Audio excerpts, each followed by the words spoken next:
Assalamualaikum warahmatullahi wabarakatuh.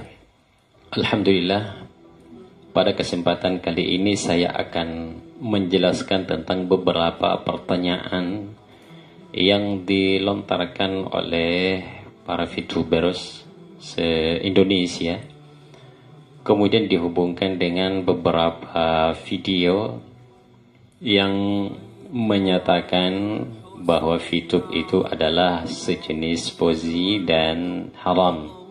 Itu tulisan YouTubers ya, itu tulisan YouTubers. Saya ingin menjelaskan dari dasar tentang VTube. Yang disajikan di VTube itu adalah iklan.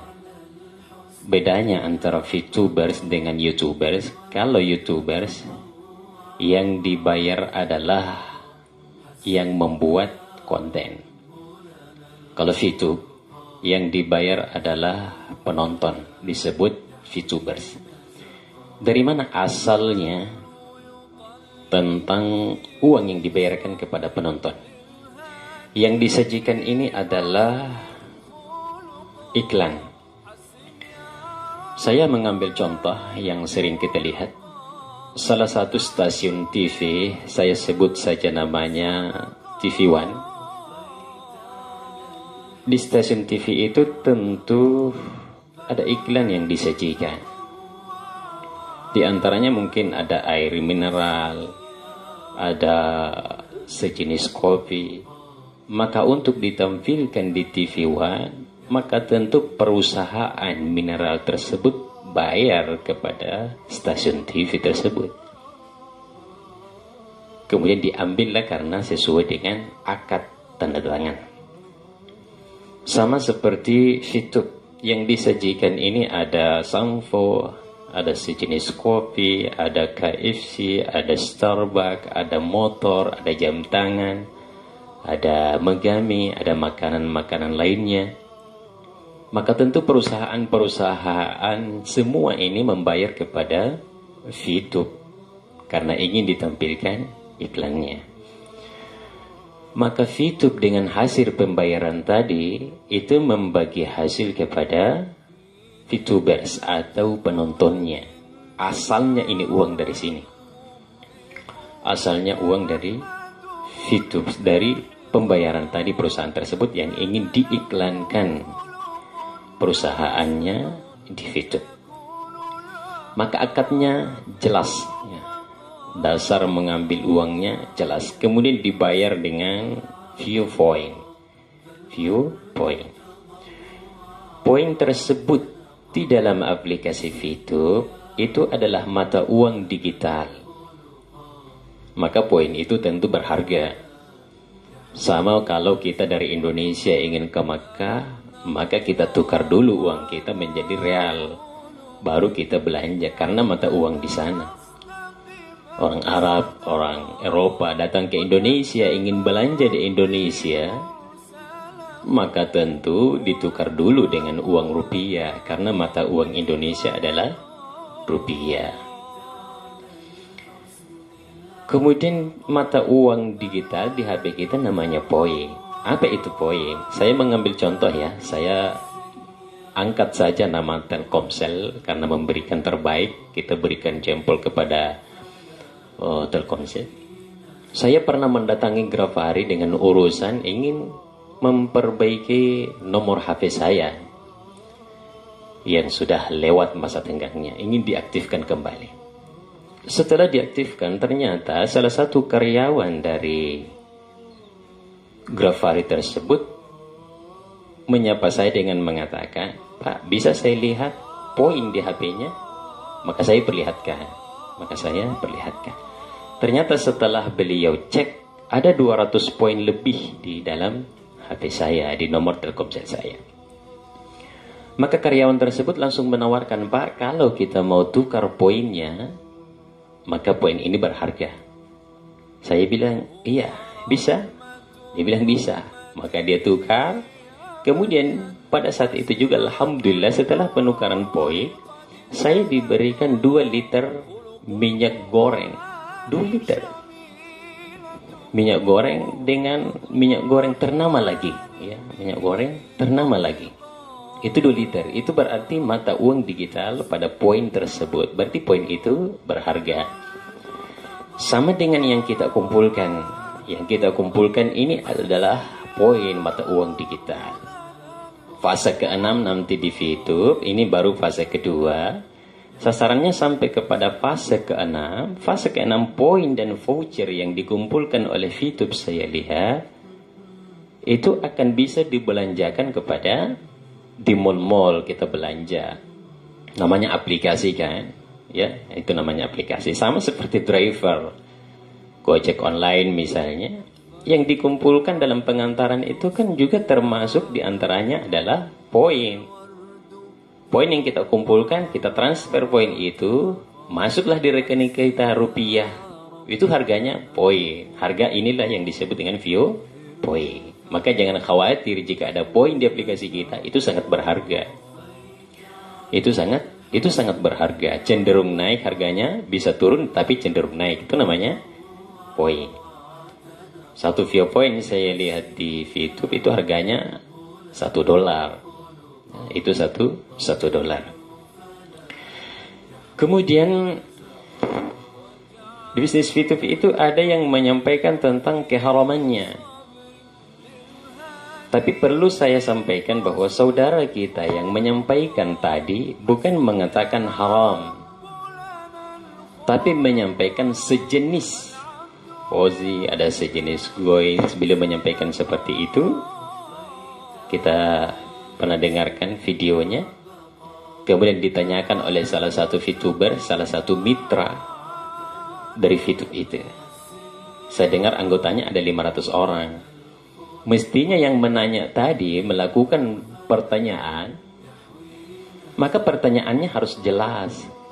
Ternyata yang dia tanyakan itu ada satu kesalahan besar. Maka tentu jawabannya juga mengarah kepada kesalahan. Pertanyaannya adalah jika poin tersebut itu dikumpulkan, kemudian kita ingin jual, pernyataannya adalah yang membeli poin tersebut itu adalah e-commerce kita, ada di bawah kita. Artinya di bawah mitra baru kita yang ada di bawah kita langsung. Ini adalah pernyataan yang salah. Yang membeli poin tersebut ini adalah mitra, seluruh mitra yang ada di Indonesia, yang bukan cuma di bawah jurusan kita ke bawah. Dan ini adalah kesalahan. Maka tentu jawaban yang disampaikan oleh saudara kita, tentu jawabannya juga salah. Kemudian yang menjawab pertanyaan kita tadi adalah saudara kita. Bukan kita ingin menjelekkan, kita hanya ingin meluruskan. Mestinya memang yang melakukan pertanyaan tersebut itu adalah salah satu leaders yang sudah terkenal. Karena kan kita tahu sama-sama kan, idza ja'akum fasikum binaba'in fatabayyanu. Jika datang kepadamu tentang kefasikan, maka perjelaslah. Yang penanya tadi baru punya member, saya lihat ada lebih 20 orang dan seluruh membernya ada sekitar 500 orang. Di VTube dengan jumlah member tersebut 500 orang, itu baru dasar. Sebenarnya belum pantas untuk melakukan pernyataan dan pertanyaan, apalagi mengarah kepada menjatuhkan satu perusahaan sampai mengatakan mengharamkan. Bahasa YouTubers tadi itu mengatakan fazi dan haram, bukan pernyataan ustadznya. Bukan pernyataan ustadznya. Tapi kalau tadi pembicara bermaksud untuk mengatakan haram, mestinya harus bertanya dong kepada leaders yang ada di atas, yang sudah mungkin puluhan dan jutaan orang mitra yang ada di bawahnya. Karena kan kita sudah dipengaruhi selama ini dengan MLM, marketing. Ingat bahwa semua penjual, pebisnis, pedagang, itu kan cari pembeli. Maka tentu dia harus sponsori orang. Ada yang dimaksud di sini, ada yang disebut dengan sponsor ya. Ada yang disebut dengan sponsor atau referral. A, B, maka B adalah sponsornya. Sama kalau saya misalnya punya travel ya. Saya punya travel, saya punya anggota misalnya atau mitra, saya menyampaikan, kalau Anda bawa yang mendaftar ke travel saya untuk berangkat umrah 10 orang, maka bagian Anda 1 orang. Itu namanya bonus sponsor. Berhak tidak dibayar? Berhak.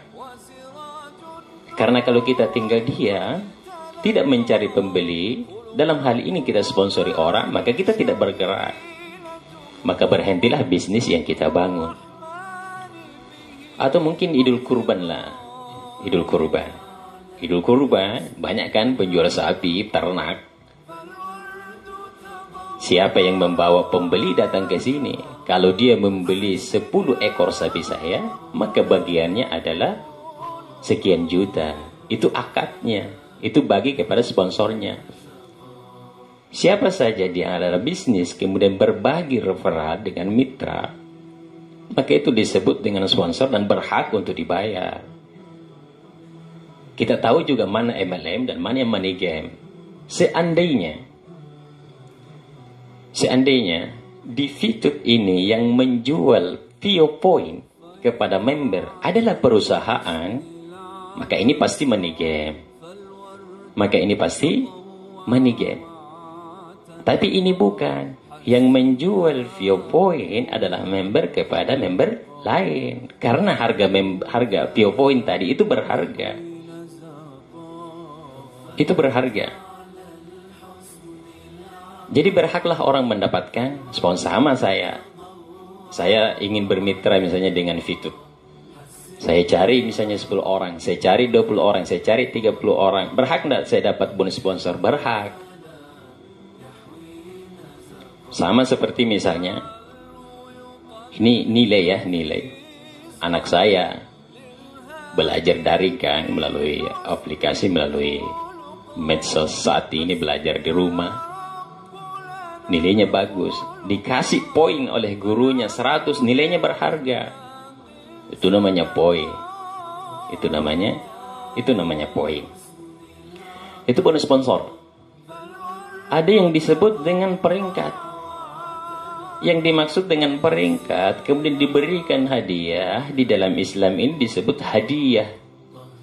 Sama misalnya saya keliling memberikan pembinaan. Misalnya saya memberikan presentasi salah satu organisasi, atau memberikan presentasi tentang VTube, atau memberikan presentasi tentang aplikasi lain. Saya punya anggota dengan target misalnya 1000 orang. Yang ikut bermitra dengan saya 1000 orang. Kalau 1000 orang saya naik peringkat, berhak enggak saya dibayar? Berhak. Misalnya saya dibayar 5 juta. Iyalah saya berhak dibayar untuk dibayar seharga 5 juta. 1000 orang lah. Karena saya bicara.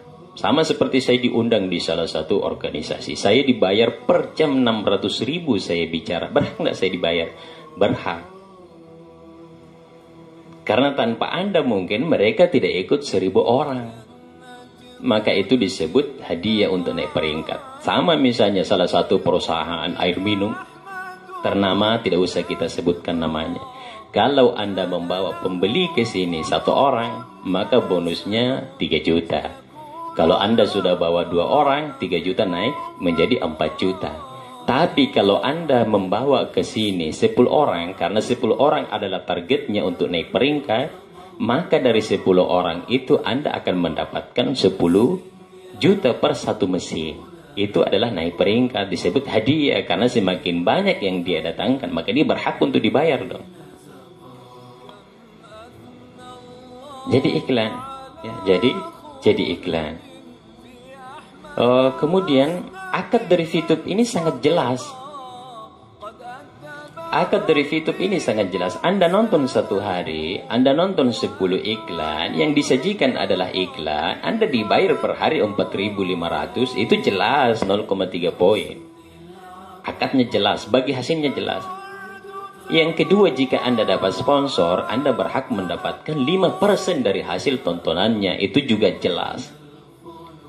Pernyataan pembicara yang kita tampilkan di video dengan mengatakan, kalau begitu saya sudah dapat terang-terangan, mohon maaf, maka saya timbang-timbang. Tidak boleh dong timbang-timbang. Ya.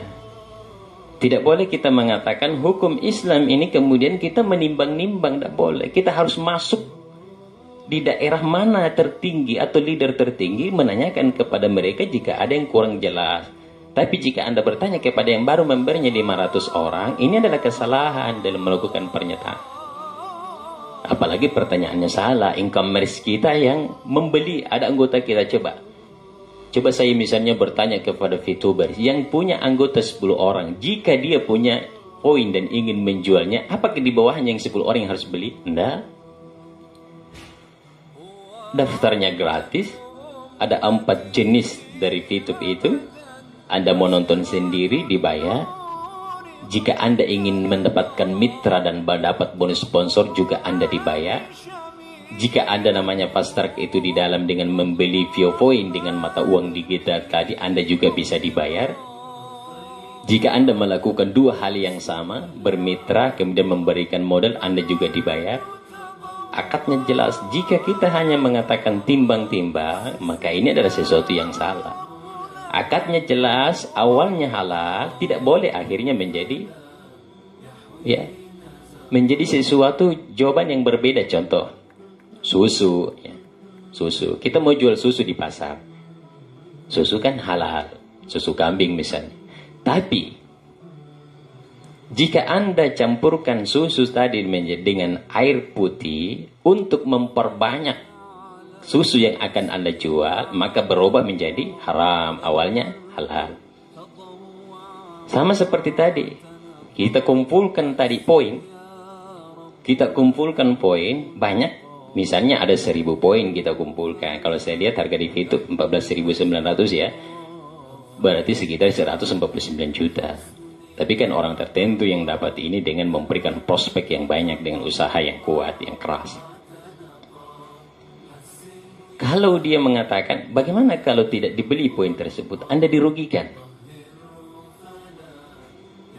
Anda dirugikan. Berarti ini yang dirugikannya. Pertanyaannya, jika pertanyaan tersebut dibalik.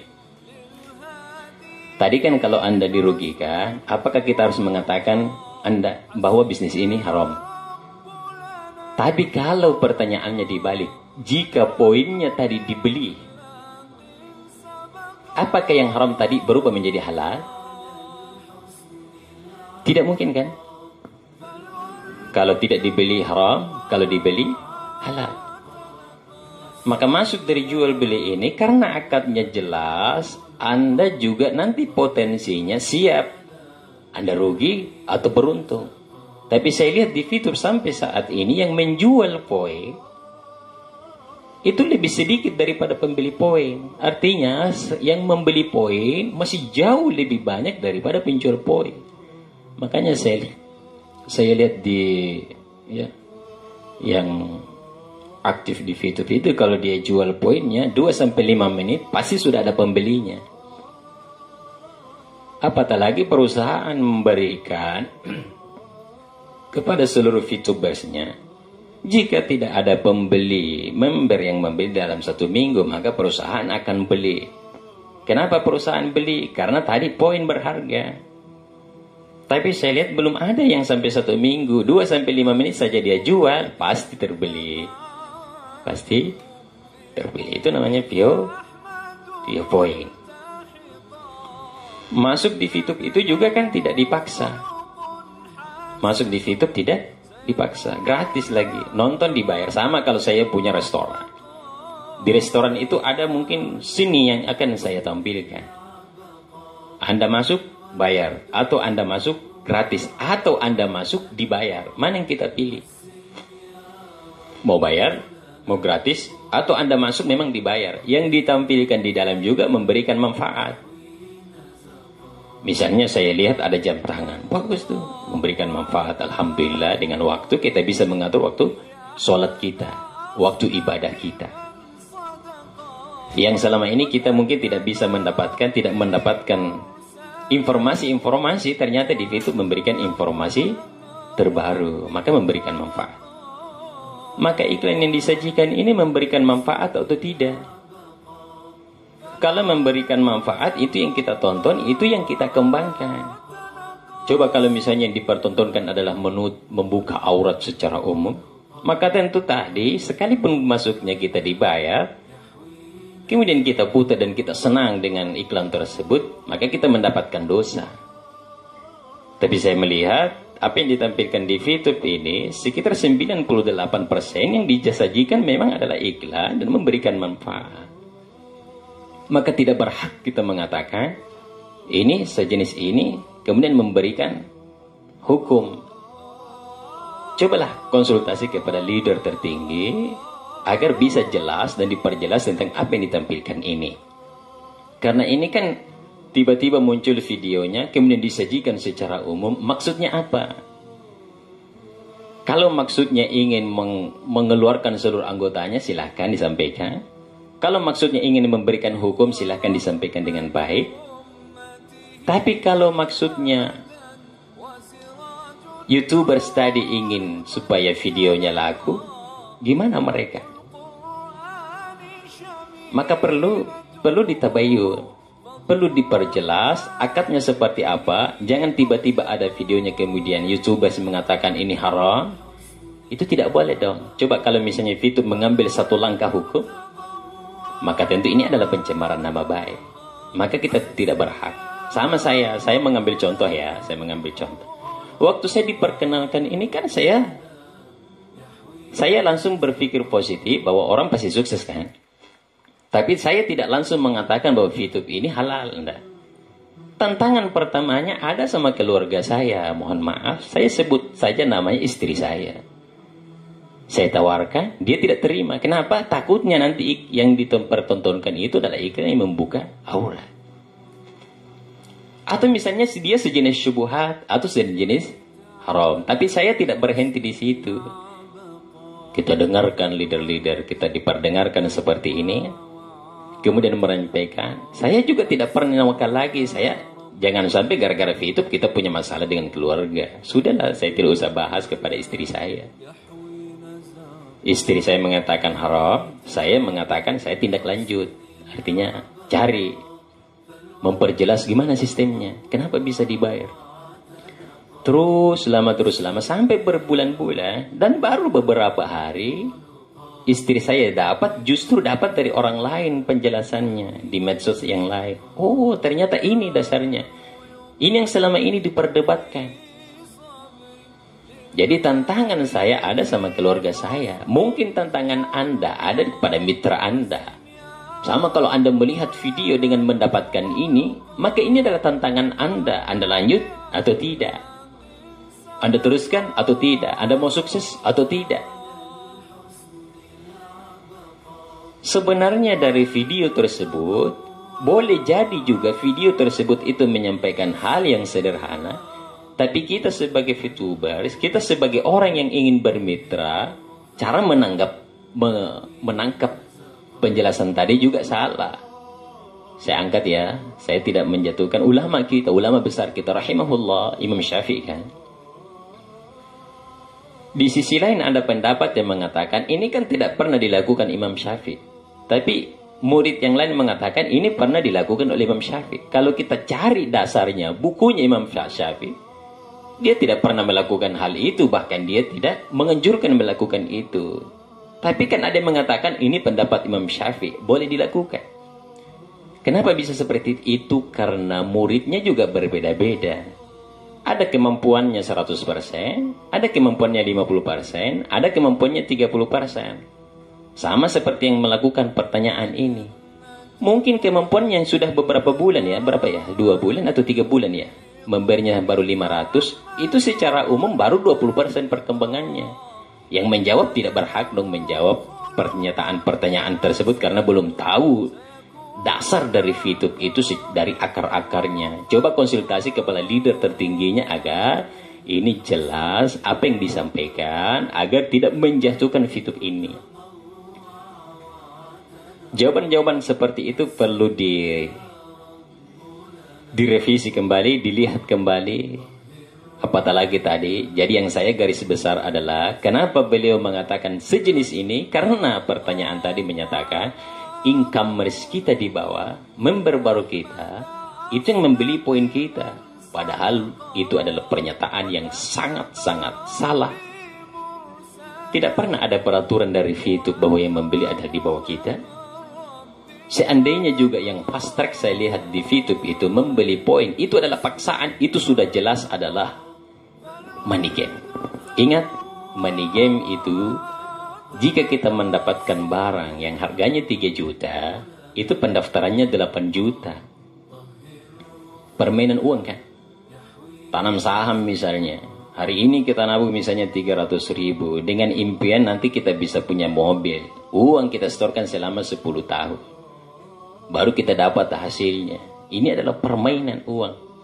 Ada juga satu video, siapa namanya ya, yang sebelumnya tadi ini pertanyaan. Ada video di situ kan? Memang masuknya gratis, yang kita kumpulkan poin. Kalau kita kumpulkan banyak, kita jual, tidak ada pembelinya. Ini menakut-nakuti. Ternyata saya telusuri video tersebut. Saya tidak sebutkan namanya, mungkin kita sudah lihat. Ternyata dia punya bisnis. Jika Anda masuk dengan berbasis jual atau menjadi mitra online, pendaftarannya 1 juta untuk mendapatkan puluhan juta per bulan. Iya, dia berhak untuk bicara di VTube. Kan anggotanya mungkin sudah banyak yang lari kan masuk di VTube. Dia harus menjawab pertanyaan itu untuk mempertahankan mitra-mitranya. Jadi pesaing bisnis ini sering kita dapatkan di VTube. Tapi ingat, kita yang harus dewasa dalam menerima jawaban-jawaban tantangan kita pada saat kita berbisnis. Ingat, berbisnis harus dibangun dari jiwa kita. Harus kita bangun dari dalam hati kita. Pebisnis itu siap untuk rugi dan siap untuk mendapatkan keberuntungan tentunya. Sekalipun tantangannya ada. Coba kita lihat di lautan. Kenapa kapal itu dibesar-besar? Kenapa dibangun beberapa lantai? Kenapa dibuat begitu mewah? Karena yang akan dia lewati ada ombak yang sangat besar yang akan ia lewati. Ingat, jangan pernah berpikir merasakan manisnya perjuangan jika Anda tidak pernah merasakan pahitnya perjuangan. Tantangan yang ada pada bisnis Anda, Andalah yang harus bersikap dewasa. Jika Anda ada yang menjatuhkan bisnis Anda, maka coba telusuri dari mana asalnya hal-hal yang ingin menjatuhkan Anda. Karena disitulah tantangannya. Ingat, VTube tidak ada paksaan. Anda masuk, silahkan. Cintai bisnis Anda. Karena dengan kecintaan terhadap apa yang Anda lakukan adalah tanda kesuksesan di dalam bisnis Anda. Terima kasih. Semoga menjadi penguat untuk Anda. Dan semoga Anda semua bisa sukses bersama-sama dengan niat ingin sukseskan orang lain. Demikian. Assalamualaikum warahmatullahi wabarakatuh.